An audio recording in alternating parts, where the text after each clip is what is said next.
다니엘 9장 24절 보겠습니다. 70주가 내 백성과 내 거룩한 도성에 정해졌나니 허물을 끝내고 죄들을 종결시키며 죄악의 화해를 이루고 영원한 의를 가져오며 그 환상과 예언을 봉인하고 지극히 거룩한 이에게 기름 부으려 함이라. 다니엘의 70주에 대한 예언이죠. 실제로 이스라엘에게 주어진 언약은 영원한 언약입니다. 조건이 없는 영원한 언약이에요. 아브라함에게 주어진 언약인데 궁극적으로 이룰 것입니다. 그것이 구체적으로 어떠한 과정을 통해서 이루어질 것이냐라고 하는 것이 바로 다니엘 70주에 대한 예언이에요. 목적은 무엇이냐 그러면 바로 유대인들을 위한 목적이 지금 24절에서 주어지고 있죠. 6가지 목적에 대해서 언급하고 있는 것인데 이 내용은 교회와는 상관이 없습니다. 초림과도 상관이 없어요. 재림에 직접적으로 연결되어지는 예언의 말씀입니다. 그래서 다음 절부터는 25절, 26절부터는 그러면 이 70주가 언제 시작되어지고 언제 종결되어짐으로 인해서 24절에 나와 있는 유대인들을 위한 6가지 목적이 완전히 성취될 것이냐라고 하는 것을 기록하고 있죠. 27절에 보십시오. 그가 많은 사람들과 더불어 한 주 동안 언약을 확정하고 그 주의 중간에 그가 희생제와 예물을 금지시킬 것이요 그는 가증함을 확산시킴으로 황폐케 하리니 진멸할 때까지 할 것이며 정해진 것이 황폐케 한 자에게 쏟아지리라 하더라. 이 부분을 교회에 그렇게 연결시키고 초림에서 모든 것이 다 이루어졌다고 잘못 해석하고 적용시키기 때문에 27절에 있는 것은 바로 요한계시록에서 나와 있는 마지막 한 주, 7년 대환란이죠. 그때의 적그리스도의 활동들이 다 지나간 뒤에 종결되어지는 것을 말한 것임에도 불구하고 27절에 나와 있는 바로 이 언약을 확정하고 그 주의 중간에 희생제와 예물을 금지시킨다라고 하는 것을 AD 70년에 못 박아버린 거예요. 다 이루어졌다고 그렇게 보는 것입니다. 그래서 이때에 바로 로마 황제가 주체가 되어서 예루살렘 성을 다 파괴시켜 버렸죠. 그리고 거기에 희생제를 다 금지시켜 버린 것입니다. 그렇게 함으로 인해서 성경에 3분의 2를 남아있는 구약에 대한 예언을 닫아버리게 되는 것입니다. 계속을 해석해서 지난 시간에 이어서 살펴본 그 부분들은 이 6가지 목적은 바로 유대인과 관련되어 있는 그 부분이라고 하는 사실을 우리가 잘 아는 것입니다. 첫 번째는 허물을 끝낸다 그랬죠. 유대인들의 허물을 말하는 것입니다. 앞으로도 계속 살펴볼 것입니다. 온 세상을 위한 그리스도의 속죄가 아닌 것이에요. 개인적인 허물은 다 끝나버렸지만 민족적으로 국가적으로 유대인의 허물은 아직 끝나지 않은 것입니다. 왜냐하면 국가적으로 이 허물이 끝났다라고 하면은 그것은 무슨 말과 같으냐 그러면 아브라함과 이삭과 야곱에게 주어진 영원한 언약이 이미 성취되었다라고 하는 사실을 아는 것이에요. 그럼 지금 천년왕국이 펼쳐지고 있다는 사실이죠. 그렇지 않은 것입니다. 두 번째는 죄들을 종결시키며 그렇게 말하고 있죠. 역시 마찬가지로 이스라엘의 죄를 말하는 것입니다. 메시아를 받아들이지 않는 죄를 말하는 거예요. 에레미야 31장 신약에서는 히브리서 8장에서 강조해서 이스라엘 집과 유다 집이라고 분명하게 의도적으로 기록하고 있거든요. 이스라엘 집과 유다 집과 맺은 새 언약이에요. 성경에는 새 언약이 이중적으로 적용이 되어 있습니다. New Testament, 짐승의 피와 하나님의 피인 예수 그리스도의 보혈, 그것과 관련돼서 1차적으로 죄인들의 죄 문제를 해결하는 새 언약이 있죠. 두 번째로는 New Covenant로서의 새 언약이 있어요. 그것은 특별히 이스라엘 집과 유다 집과 맺은 새 언약을 말하는 것입니다. 그때의 새 언약의 대조가 되어지는 것은 이집트로부터 구출을 해낼 때의 그 언약과 대조가 되는 그런 언약이죠. 그래서 죄들이 종결될 때에 바로 이 야곱에게서 경건치 아니한 것을 제거하는 것입니다. 세 번째 목적은 죄악의 화해를 이루는 것이었죠. 그래서 유대인에게 해당되어지는 구원은 개인적인 구원이 아니라 민족으로서, 국가적으로서 회개와 침례를 받음으로써 이 구원이 가능한 것입니다. 그래서 사도행전 2장에서 이 베드로가 설교할 때 이 침례는 회개하고 침례를 받으라 그렇게 언급하고 있죠. 이것은 국가적인 침례예요. 개인적인 침례가 아닌 것입니다. 그래서 유대인은 민족적으로 단 하루 만에 태어나게 되어지는 기적을 실행할 것입니다. 네 번째, 거기까지 살펴봤었죠. 네 번째, 영원한 의를 이루며 그랬습니다. 영원한 의를 이루며. 이스라엘 민족은 국가적으로 예수 그리스도께서 재림할 때 비로소 의를 얻어요. 이것은 이스라엘에게만 주어지는 의예요. 그런데 이 의에 대해서는 구약의 거의 대부분을 다 할애하고 있습니다. 이것은 교회와는 관계가 없는 것입니다. 예레미야 23장 5절에 보면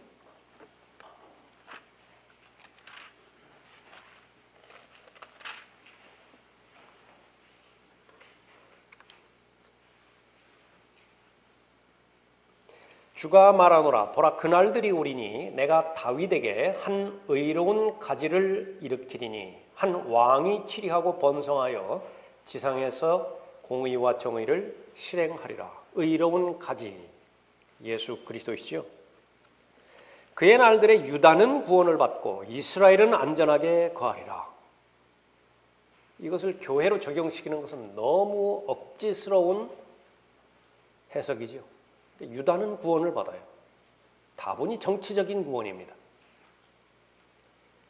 이스라엘은 안전하게 거하리라. 이것이 그의 이름이니 그는 주 우리의 의라 불리리라. 그런데 이것이 7절에 보면은 이집트에서 구원받을 때 그것과는 다르다고 말씀하세요. 그러므로 주가 말하노라 보라 그 날들이 오리니 그들이 더 이상 이집트 땅에서 이스라엘 자손을 인도해내신 주께서 살아 계시거니와라고 말하지 않고 이스라엘 집의 씨를 북쪽 나라와 내가 그들을 몰아냈던 모든 나라로부터 인도하고 이끌어준 주께서 살아 계시거니와라고 말하리니 그들이 그들 자신의 땅에 거하리라. 이스라엘을 심판하실 때 처음에 흩어버리시죠. 어디로 흩어버리셨죠? 세계 전역으로 다 흩어버렸습니다. 디아스포라. 그런데 이 하나님의 의를 설명하면서 흩어졌던 모든 나라로부터 다시 회복을 시키는 것이에요. 본토로, 자기 땅으로 회복을 시키는 것입니다. 하나님의 의예요. 처음으로는 회심하지 않은 채 물리적으로 모이죠. 지금이 그런 과정입니다. 1948년을 기점으로 해서 회심하지 않은 채 아직까지도 메시아 안 받아들이죠. 그러다가 이제 재림 때에 자신들의 메시아로 받아들이는 것입니다. 그래서 하나님의 이름이 주 우리의 의라 그렇게 언급하고 있습니다. 천년 왕국은 의로 통치되어지는 왕국이에요. 그렇게 정의가 되어지죠. 그래서 의로 통치되어지는 왕국, 메시아의 왕국입니다. 메시아 통치의 왕국이죠. 그러나 이스라엘의 허물이 끝나지 않으면 천년 왕국이 실현될 수 있는 것인가? 그건 불가능해요. 반드시 전제 조건의 허물이 끝나야 돼요. 그리고 죄악의 화해를 이루어야 되는 것입니다. 그 부분이 바로 성경의 핵심입니다. 이사야 61장 8절에도 보면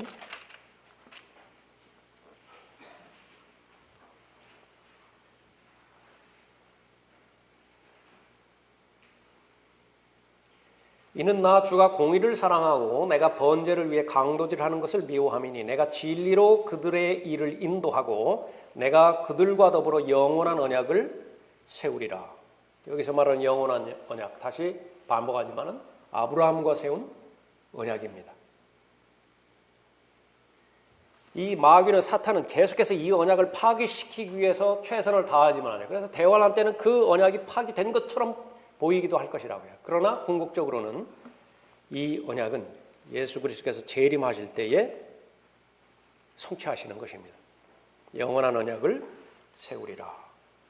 그들의 씨가 이방인들 가운데서 그들의 후손이 백성 가운데서 알려질 것이요 그들을 보는 모든 사람들은 그들이 주가 복 주신 씨인 것을 인정하리라. 다시 말하면 분명히 유대인과 이방인의 구분이 있어요. 언제 있는 것인가? 재림 때에 이방인들과 유대인의 구분이 있습니다. 유대인은 바로 머리에 해당되지는 민족으로서 영원한 의를 이루게 되는 것입니다. 에스겔 16장에 보면, 우리 지금 계속 하나님의 의에 대해서 지금 공부하고 있죠. 에스겔 16장.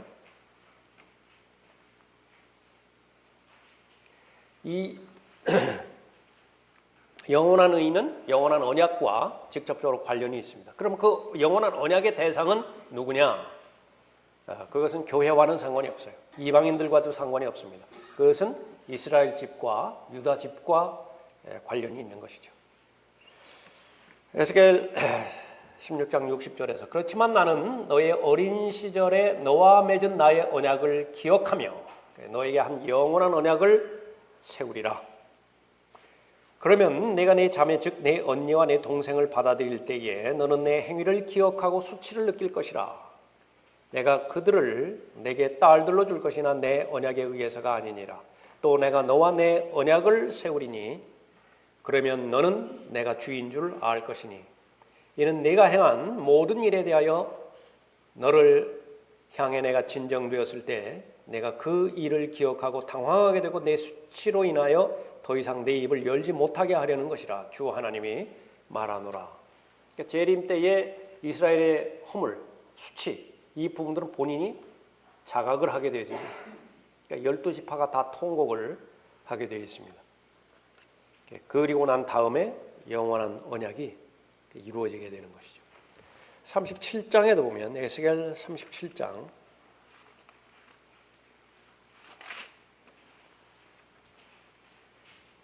21절에서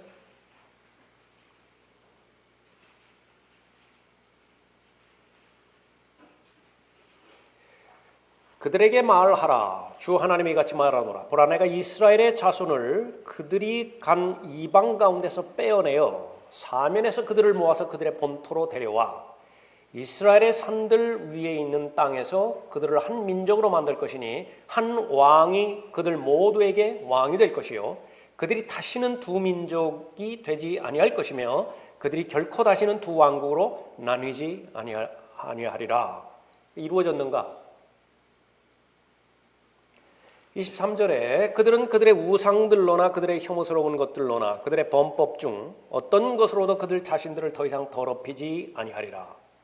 내가 그들이 죄를 지은 모든 처소에서 그들을 구원하여 그들을 깨끗게 하리니 그들은 나의 백성이 되고 나는 그들의 하나님이 되리라. 내 종 다윗이 그들 위에 왕이 될 것이며 그들 모두에게는 한 목자가 있으리라. 그들은 또한 나의 명령대로 행하고 나의 규례들을 준수하며 그것들을 행하리라. 그들은 내가 내 종 야곱에게 주어 너희 조상들이 살았던 그 땅에서 거하리니 그들 즉 그들과 그들의 자손과 그들 자손의 자손이 영원히 그 안에서 거하리라. 내 종 다윗은 영원히 그들의 통치자가 되리라. 여기까지 봤을 때요. 25절까지 봤을 때 계속 다윗이 나오지요. 실제 다윗이에요. 사람들은 이 죽은 다윗이 다시 부활해서 통치한다는 것을 믿을 수 없거든요. 그러니까 여기에 있는 다윗을 다 예수 그리스도로 맞춰버린 것입니다. 그러나 이 다윗이 여기에 등장하지만은 다윗과 더불어서 또 왕이 기록되어 있죠. 그 왕이 바로 예수 그리스도예요. 메시아라고. 그러니까 두 통치자가 존재하는 것입니다. 메시아이신 주 예수 그리스도께서 전체를 통치하고 있고 그 밑에서 다윗이 통치하는 것이에요. 그런데 그 이스라엘의 통치는 영원이라고 말씀하셨죠. 내 종 다윗은 영원히 그들의 통치자가 되리라. 그래서 천년왕국 동안에 다윗의 보좌에 예수 그리스도께서 앉으시죠. 그러면 그 보좌가 주의 보좌가 돼요. 지상에서 세워지는 실제 보좌이죠. 천년이 끝나면 예수 그리스도는 새 예루살렘으로 위치를 변경시키시죠. 그러나 다윗은 여전히 남아있어요. 영원히 통치하는 것입니다. 누구에게 주어진 것인가? 교회에게 주어진 것이 결코 아니에요. 26절에 또 내가 그들과 더불어 화평의 언약을 맺으리니 그것이 그들과 더불어 영원한 언약이 되리라. 내가 그들을 세우고 번성케 하며 그들 가운데 내 성소를 영원 무궁토록 세우리라. 근데 무슨 개혁주의니 언약 신약이냐 하는 사람들은 이 여기에서 얼마만큼 자주 반복적으로 문자적으로 영원이라고 하는 말이 계속 기록되고 있어요. 그것을 바로 초림 때에 메시아를 거부했다라고 하는 죄로 인해서 하나님께서는 이 유대인을 버리셨다고 말씀하는 것입니다. 그럼 거짓말이 되는 거예요. 여기서는 27절에 나의 장막도 그들과 더불어 있으리니 정녕 나는 그들의 하나님이 되고 그들은 내 백성이 되리라. 나의 성소가 그들 가운데 영원 무궁토록 있을 때에 이방들은 나 주가 이스라엘을 거룩게 하는 것을 알리라. 계속 천년왕국의 상황이에요. 천년왕국 성전이 세워지죠. 이방인들은 경배하는 것입니다. 여기 구약에 있는 이 내용을 기억하세요. 에스겔 37장에 나와 있는 이 부분을. 그리고 나서 십자가가 이루어지고 예수 그리스도의 승천이 이루어진 다음에 베드로의 메시지에 이제 주목할 거예요. 이 구약의 내용을 어떻게 인용할 것이냐. 사도행전 3장에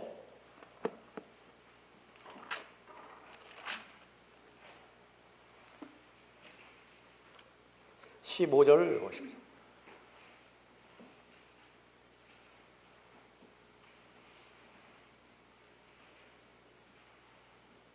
사도행전 2장, 3장 이 부분은 베드로가 설교를 하는데 베드로는 이때까지도요 개별적으로 죄 사함에 대한 교리를 몰라요.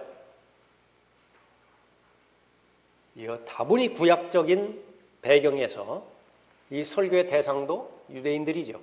이스라엘이라고요. 그리고 개별적으로 예수 그리스도의 보혈을 신뢰함으로써 구원받는다, 죄사함 받는다라고 하는 그 부분에 대해서는 아직 모르는 상태입니다.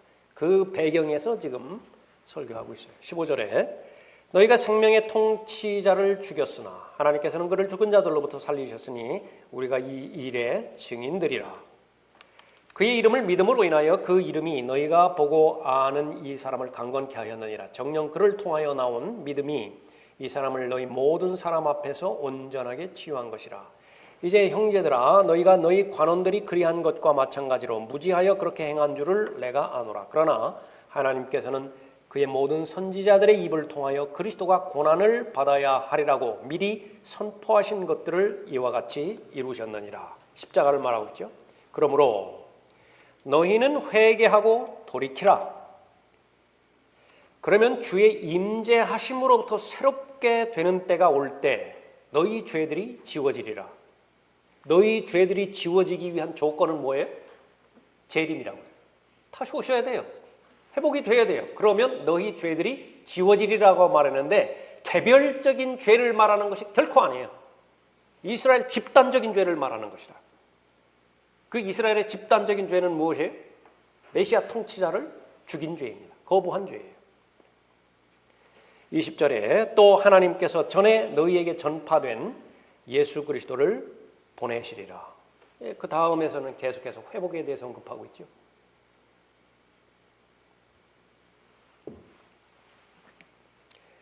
신약 사도행전 3장에서 우리가 살펴봤고요. 이제는 의인은 믿음으로 말미암아 의롭게 된다라고 하는 것을 주제로 한 로마서에서는 그러면 어떻게 하고 있는 것이냐? 우리가 계속해서 지금 구약에 기록된 영원한 언약과 또 유대인에게 관련된 의의를 지금 계속 살펴보고 있죠. 그럼 폐기됐어야 되는데 사도행전 3장에서도 여전히 폐기되지 않았어요. 로마서 11장 역시 마찬가지입니다. 11장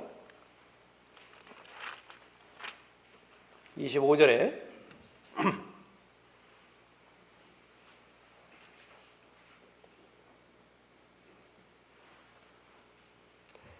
형제들아 너희가 스스로 지혜 있는 채 하지 않게 하기 위하여 이 신비를 너희가 모르기를 내가 원치 아니하노니. 신비를 알아야 되죠. 그 신비는 무엇이냐면 하나님께서 유대인을 버리셨는가? 결코 그럴 수 없느니라. 절대로 안 버렸다. 너희가 모르기를 내가 원치 아니하노니 이는 이방인들의 충만함이 차기까지는 이스라엘의 일부가 완고하게 된 것이라. 그리하여 온 이스라엘이 구원을 받으리라. 주의 이름을 부르는 자는 구원을 받게 되어지죠. 사도행전 2장 3장에서 이 세대로부터 구원을 받으라고 그렇게 말했을 때는 이 세대는 예수 그리스도 메시아를 죽인 세대예요. 그 세대로부터 구원을 받으라고 하는 말이에요. 개별적으로 지옥의 형벌로부터 구원을 받으라 그 얘기가 절대로 아닌 것이에요. 로마서 11장에서도 마찬가지입니다. 구원에 대해서는 정치적인 구원이에요. 다분하게 26절에 그리하여 온 이스라엘의 구원을 받으리라. 기록된 바 구원자가 시온에서 와서 야곱에게서 경건치 아니한 것을 제거하리라. 경건치 아니한 것을 제거하리라. 구약적인 용어입니다. 어떤 용어죠? 다니엘 9장 24절에 나왔어요. 허물을 끝낸다고요. 죄악을 종결시킨다고요. 영원한 의를 이루는 것입니다. 경건치 아니한 것을 제거하리라. 이는 내가 그들의 죄들을 없앨 때 그들에 대한 나의 언약이 이것임이라 함과 같으니라. 언약 계속 반복되어지죠. 그것이 아브라함과 맺은 언약의 위대함입니다. 그 언약은 영원한 언약이에요. 복음에 관해서는 너희가 그들이 너희로 인하여 원수가 되었으나 선택에 있어서는 그들의 조상으로 인하여 사랑을 받는 자들이라. 그들의 조상이 누구죠? 아브라함과 이삭과 야곱이에요. 이 부분에 있어서 변경시킬 수 있는 것인가? 하나님께서. 후천년주의자들 다른 개신교에서 말하는 것처럼 유대인들에게 약속하신 그 언약을 유대인들이 배교해버렸으니까 이것을 교회로 옮겨버리도록 그 변경시킬 수 있는 하나님이신가? 그 다음 절에 뭐라고 그랬어요? 29절에 이는 하나님의 은사와 부르심에는 뭐가 없다고요? 후회가 절대로 변경 없어요. 후회가 없으심이니라. 이것은 계속해서 예언이죠. 사도행전 3장도 그렇고 로마서 11장도 그렇고 앞으로 이루어질 예언입니다. 하나 더 살펴보면 히브리서 8장이에요.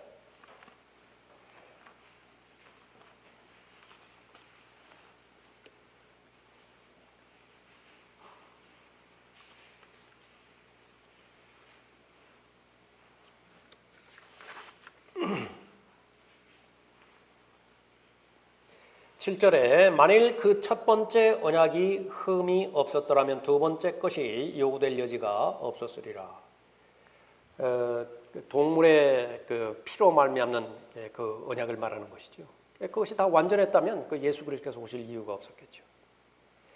그들에게서 허물을 발견하고 그가 말씀하시기를 보라 그날들이 오리라 주가 말하노라 내가 이스라엘 집과 유다 집과 더불어 새 언약을 맺으리라.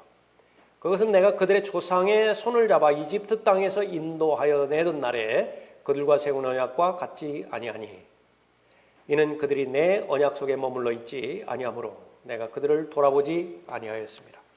주가 말하노라 그날들 이후에 내가 이스라엘 집과 세울 언약이 이것이라.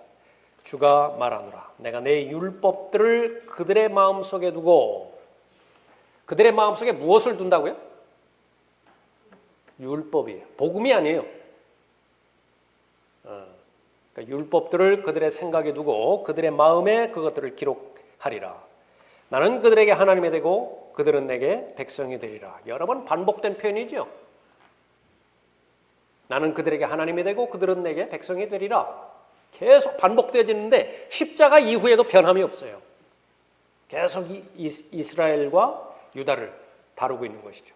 11절에 그들이 자기 이웃이나 형제에게 일일이 가르쳐 주를 알라고 하지 아니하리니 이는 그들이 가장 작은 자로부터 가장 큰 자에 이르기까지 다 나를 알게 될 것이기 때문이라. 이것이 이제 그 환상과 예언을 봉인할 것이라고 하는 목적을 이루는 것이에요.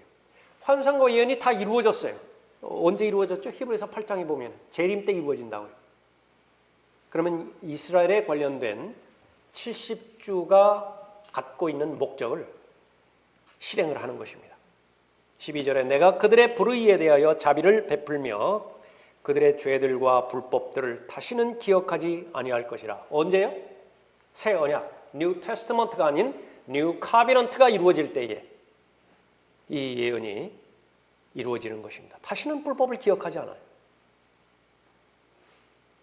그가 말씀하시기를 새 언약이라고 하셨으니 그가 먼저 것은 옛 것이 되게 하신 것이라. 그렇게 말씀하고 있죠. 그래서 신약, 그것은 두 가지 의미가 있습니다. 뉴 테스트먼트라고 하는 것은 두 가지 의미가 있어요. 첫 번째 적용이 있고 두 번째 적용이 있는 것인데 그 두 번째 적용에 해당되는 것이 첫 번째 적용에 다 들어가지가 않는다고 말이에요. 세상 죄를 제거하는 하나님의 어린 양으로서 혼의 속죄제물로 십자가에 바쳐졌을 때에 모든 개별적인 죄인들은 이방인과 유대인 구분 없이 모두가 다 구원받을 수 있지만은요. 그것이 바로 새 언약이죠. 마태복음 26장에서 예수님께서 제정하신 새 언약이에요.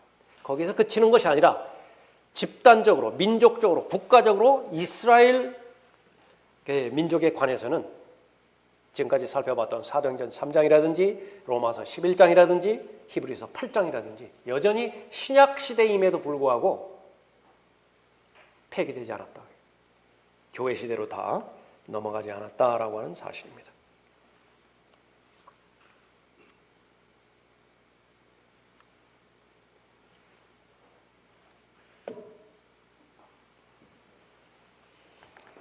그래서 그 네 번째 거기는 그냥 그 교재에 있는 대로 읽어보면은요.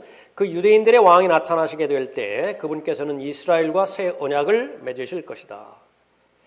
보라 그날들이 오면 내가 이스라엘 집과 유다 집과 더불어 새 언약을 맺으리니. 이 표현은 구약 에레미야 31장의 말씀이고 똑같은 표현이 조금 전에 살펴봤던 히브리서 8장 그 말씀이죠. 그래서 그 새 언약이 누구와 맺어지게 되는지 주목할 필요가 있다. 그 언약은 이 시대의 잃어버린 죄인들을 위해 흘리신 그리스도의 피와 관련된 새 언약, 뉴 테스트먼트가 아니다. 그 언약은 이스라엘과 유다에게 적용되는 새 언약이지 교회와 관련된 언약이 아니다.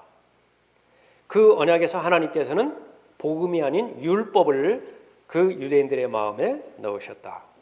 그 언약은 영원한 언약이 될 텐데 그 언약은 하나님의 의와 연관이 된다 그랬습니다.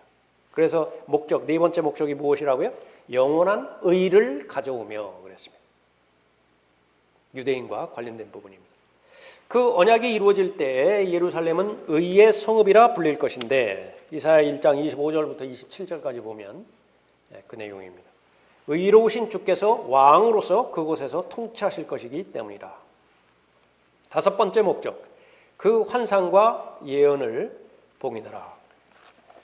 다니엘 12장 보겠습니다. 다니엘 12장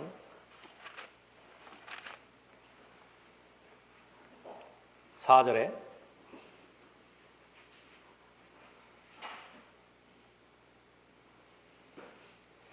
그러나 오 너 다니엘아 마지막 때까지 그 말씀을 닫고 그 책을 봉하라. 그때에는 많은 사람이 이리저리 달릴 것이요 지식이 증가하리라 하더라.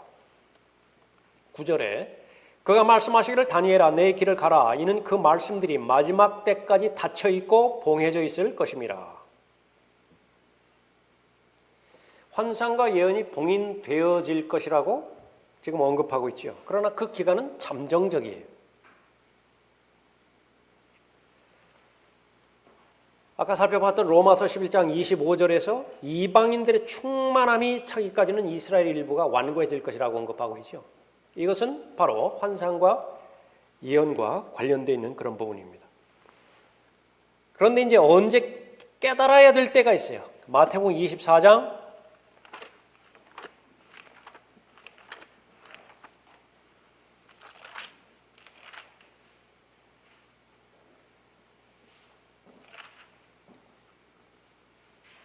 15절에서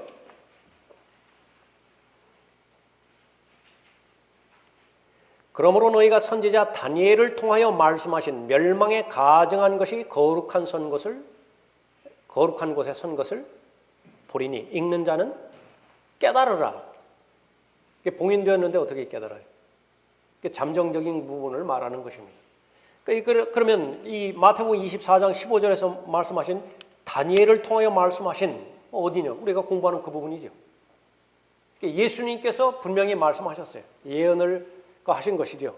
모두가 다 이 마태복음 24장이라든지 마가복음 13장이라든지 이 부분을 모두 다 AD 70년에 맞춰버린 것입니다.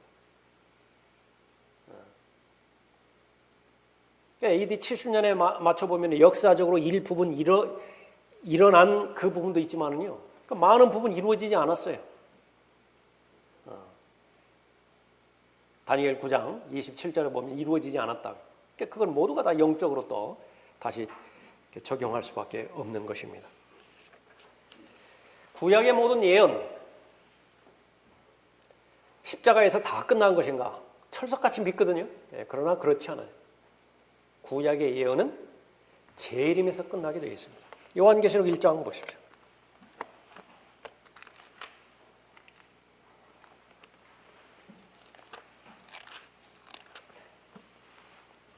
요한계시록은 신약의 제일 마지막 책이죠. AD 96년경에 기록된 책이에요. 여전히 예언에 대해서 기록하고 있습니다. 1절에 예수 그리스도에 관한 계시라. 이는 하나님께서 반드시 속히 일어날 일들을 그의 종들에게 보이시려고 그에게 주신 것이요. 이미 다 지나가 버렸다고 한다면 무엇을 또 더 주세요? 더 성취될 예언이 뭐가 있습니까? 십자가에서 다 이루어져 버렸다고 한다면 아니죠. 그의 천사를 그의 종 요한에게 보내어 알게 하시는 것이니라. 요한은 하나님의 말씀과 예수 그리스도의 증거와 자기가 본 모든 것을 증거하였느니라. 이 예언의 말씀을 읽는 자와 듣는 자와 거기에 기록된 것들을 지키는 자들은 복이 있나니 이는 그때가 가까움이니라. 이 10장에도 보면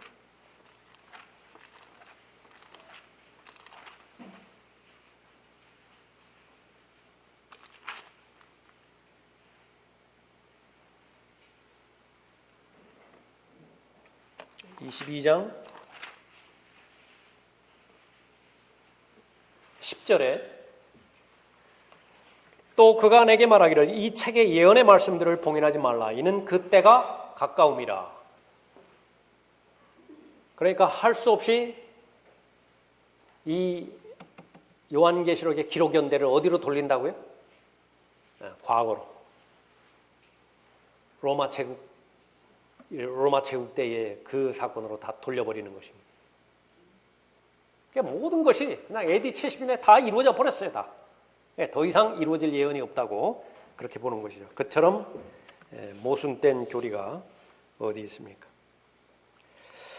이스라엘이 회복되면 하나님의 관계가 정상화된다 그 말이죠. 회복이라고 하는 말은 그런 말이에요. 그러면 더 이상 환상이 필요하잖아요. 더 이상 예언이 필요하지 않는 것입니다. 그래서 그 환상과 예언을 봉인한다 그렇게 언급하고 있죠. 이사야 11장은 천년왕국의 그 내용을 기록하고 있는 부분이죠. 그때의 특징 가운데 하나가 무엇이에요? 지식이라고 해요. 지식. 바로 하나님을 아는 지식이죠. 그 지식이 꽉 찹니다. 충만해요. 누구든지 히브리서 8장에 기록된 것처럼 예언이 필요 없어요. 누구든지 주를 알라고 가르치지도 않아요.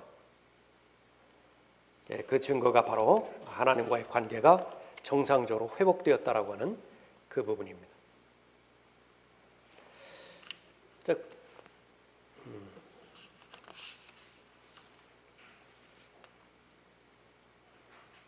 자, 그 내용은 그 5번째 내용을 읽어보시고 6번째 마지막으로 지극히 거룩한 이에게 기름 부으려 함이라. 두 가지로 적용할 수 있는 것인데 가장 이렇게 강한 적용은 바로 예수 그리스도이십니다. 지극히 거룩한 이에게 기름 부으려 함이라. 예수 그리스도를 가리키는 것이라. 초림 때에 침례 받으실 때 기름 부음을 받으셨죠. 앞으로 또 기름 부음을 받으실 것이라고 하는 내용인데, 그러면 예수 그리스도는 2번 기름 부음을 받는 것인가? 한 예가 되는 인물을 구약에서 살펴볼 수 있는데 다윗입니다. 다윗이 10대 때의 사무엘이 다윗에게 기름을 부어요. 사무엘상 16장 13절에서 시간이 흘러서 30이 되었을 때에 사무엘하 2장 4절에서 유다를 다스리는 왕으로 기름 부음을 받습니다. 이스라엘은 아직 아니에요. 더 시간이 지나죠. 7년 반이라고 하는 시간이 더 지난 다음에 세 번째 기름 부음을 받는데 사무엘하 5장이에요. 그때는 어떻게 되면 전 영역이 이스라엘 집과 유다 집 전체를 통치하는 왕으로서 기름 부음을 받는 것입니다. 그 부분을 비추어 봤을 때에 지극히 거룩한 이에게 기름 부으려 함이라. 예수 그리스도를 가리키는 것이라고 한다면 예수 그리스도는 한 번 더 기름 부음을 받을 것입니다. 클라렌스 라키는 지극히 거룩한 이 the most holy 이 부분을 place 지성소 그렇게 부르고 있습니다. 그 지성소에 나오는 천년 왕국에서의 그 성전 에스겔 41장, 44장, 45장 관련 구절 나와 있죠. 그 근거는 무엇이냐? 출애굽기 30장과 출애굽기 40장에서 모세가 세운 성막, 첫 번째 성막이죠. 그 성막을 사용하기 전에 기름을 붓습니다. 거기에. 그러면 거기에 기름 부음 받은 모든 태상은 다 거룩하게 되어지는 것이에요. 예. 만약에 그것이 성전을 가리키는 그런 부분이라고 한다면 이 앞으로 세워질 성전 전체가 기름 부음을 받을 것이다라고 하는 그런 내용이 될 것입니다. 그러나 지극히 거룩한 이에게 기름 부으려 함이라 그랬을 때는 예수 그리스도를 가리키는 그 부분이 더 성경적 지지를 많이 받고 있다라고 하는 사실을 알 수 있습니다. 자, 오늘은 여기까지 하겠습니다.